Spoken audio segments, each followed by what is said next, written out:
Hello and welcome to SSN. এই মোমেন্টে BSL একটা দারুণ জয় ছিনিয়ে নিল নর্থ বেঙ্গল ইউনাইটেড এফসি।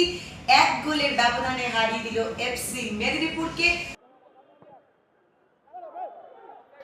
ওদিকে আক্রমণ, এক্ষেত্রে কিন্তু ভালো জায়গায় বল পেয়ে গেছেন, লে অফ রেখেছেন, গোল হতে পারে এবং গোল!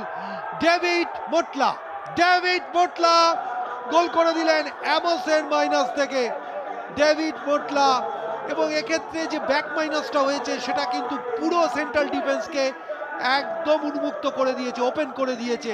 আমরা আরেকবার দেখে নিই, একটা লম্বা ডেলিভারি ছিল এই জায়গায়, কিন্তু ডিপ ডিফেন্সকে টপকে যেভাবে অ্যামোস মাইনাসটা করেছিলেন এবং তারপর বলটাকে যেভাবে ফলো করেছেন ডেভিড, এখানে একটা মিসকিক হলো এবং এই জায়গাটায় এই মিসকিকটাই কিন্তু আমি বলবো নিঃসন্দেহে একটা ডিফেন্সিভ ল্যাপস, এবং যার সুযোগটা কিন্তু নিয়ে নিলেন ডেভিড মোটলা এবং যার ফলে 1-0 হয়ে গেল।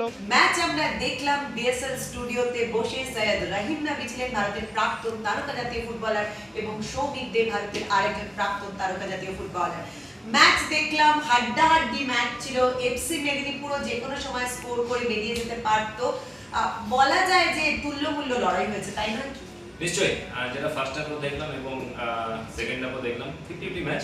তবে আমি বলবো যে নর্থ বেঙ্গল অনেকটা চান্স পেয়েছিল, সেটা ইউটিলাইজ করতে পারেনি। কিছুটা হয়তো মেবি স্ট্রাইকারের অভাব কিংবা মিডফিল্ড থেকে একটা গিয়ে ওই পেনিট্রেশনের জন্য যাওয়া গিয়ে গোল করা, সেটা কিন্তু করতে পারেনি। তবে একমাত্র ডেভিড মোটলারের আমি দেখলাম খেলা, আজ যথেষ্ট ভালো খেললো এবং আমি ওকে বলবো ম্যাচের সেরা প্লেয়ার হিসাবে আজকে গণ্য করা উচিত। আর খুব ভালো আজকে যে গোলটা করলো, সুন্দর ক্রস লেগেছে, সুন্দর গোল। 3 পয়েন্টটাই সব থেকে বড় ব্যাপার। গোল হয়েছে ঠিকই, কিন্তু আরো গোল হতে পারত। কাদের ফরে নর্থ বেঙ্গল কিন্তু, আর সেই দিক দিয়ে যদি আমরা দেখি যেরকমভাবে মিস করছিল, আমার তো ভয় লাগছিল এই ম্যাচটা ড্র হয়ে যায়। কারণ ফুটবলে লাস্ট অব্দি না এরকম মিস করলে কি হয়, অপোনেন্ট অনেক বেশি অ্যাগ্রেসিভ হয়ে যায়। সেটা কিন্তু হয়নি, বেঁচে গেছে লাস্ট একদম মোমেন্টে। ফরম্যাটটার নাম এক্স্যাক্টলি মনে নেই, একদম ফাঁকা বল খেলতে পারল আমসপ্রিয়া। ওই গোলটা অন্তত করা উচিত ছিল, নাহলে এরকম যদি গোল মিস করতে থাকে, কেন এরপরে কিন্তু আরো ভালো ভালো টিম আসবে, তখন কিন্তু তাদেরকে অনেক কিছু ফেস করতে হবে। আজকে 3 পয়েন্ট পেয়ে গেল, তখন কি হবে? আমি জানি কোচ বিশ্বজিৎ ভট্টাচার্য যথেষ্ট সিনিয়র একজন কোচ, কিন্তু আপনারাও ভারতীয় ফুটবলের দিক পান।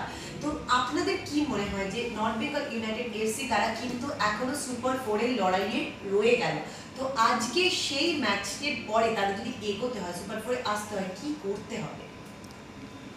এটাই যে গোল করতে তো হবেই, কেন গোলটা হচ্ছে লাস্ট কথা।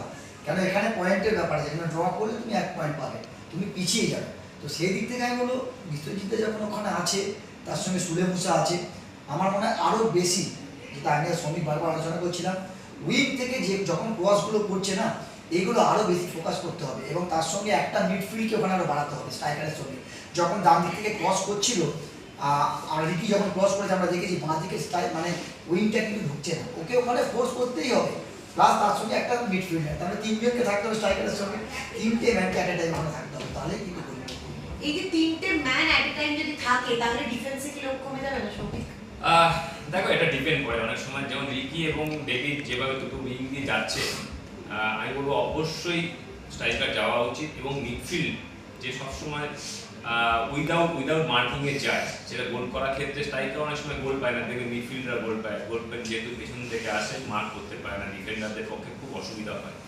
দেখো, এটা সিচুয়েশন হয়, ডিফেন্ডার ভালো ডিফেন্ডাররা সবসময় সজাগ থাকে, দুটো আইস সবসময় চারিদিকে ঘুরে কোথায় স্ট্রাইকাররা আসছে না যাচ্ছে, তাদের কিন্তু মার্কিং করতে একটু ডিফিকাল্ট হয়। যেটা পিছন থেকে যারা আসে তাদের কিন্তু মার্ক করা একটা ভয়ঙ্কর হয়ে দাঁড়ায়। সেক্ষেত্রে আমি বলবো যে ডিফেন্ডার সবসময়, আমি আগে অ্যাজ এ ডিফেন্ডার নবীও একসময় খেলেছে, আমরা জানি যে কোন স্ট্রাইকারটা কোথায় আসতে পারে, কোন উইংটা কোথা দিয়ে আসতে পারে, এটা আমরা জানি এবং আমরা কিন্তু সেটাকে মার্ক করার চেষ্টা করি। এফসি মেদিনীপুর কোচ জয়ন্ত সেনকে নিয়ে বলার কিছুই নেই। একটা টিমকে উনি অনেকটা স্বপ্ন দেখিয়েছেন, 2 জেলার, পূর্ব মেদিনীপুর, পশ্চিম মেদিনীপুর, এবং সেই সঙ্গে সুদীপ কুমার দাস কিন্তু একার কাঁধে অনেকটা লড়াই টেনেছে।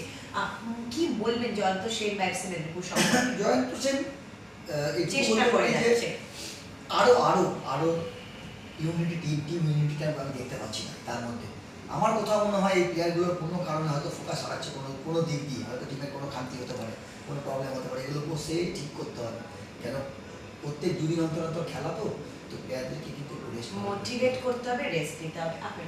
নিশ্চয়ই দেখো এখন ওদের দেয়ালে পিঠ থেকে গেছে। আমি যদি বলি মেদিনীপুর, কোপা, এরা কিন্তু দেয়ালে পিঠ থেকে, এদেরকে এখন তুমি যদি বেশি প্রেশার দাও কিন্তু হবে না। এদেরকে বোঝাতে হবে ঠান্ডা মাথায় সবকিছু। কোচেদের একটা বিরাট বড় ভূমিকা থাকে, কারণ কোচেদের এখন চেল্লামেল্লি করলে, গালাগালি করলে এগুলো হবে না। প্লেয়ারদের এখন ভালোভাবে বোঝাতে হবে কিভাবে। প্লেয়াররাই পারে, কোচ কিন্তু মাঠে নেমে পারবে না, প্লেয়াররাই পারে এটা কিন্তু আবার সিচুয়েশনটাকে চেঞ্জ করতে। তাই বলবো যে এটা এখন আমি জয়ন্ত সেনকে বলবো এখনো মাথা ঠান্ডা করে প্লেয়ারদের বোঝায়। এখনো কয়েকটা ম্যাচ হাতে বাকি আছে, মেবি কিছুটা একটা ভালো রেজাল্ট করে তারা কিন্তু একটা ভালো জায়গায় যেতে পারে। প্রত্যেক দিন কিন্তু বিএসএল এর প্রত্যেকটা ম্যাচ এক একটা টিমকে নতুন করে স্বপ্ন দেখাচ্ছে বাংলার ফুটবল, সারা বাংলার সেরা football, Bengal super league BSL.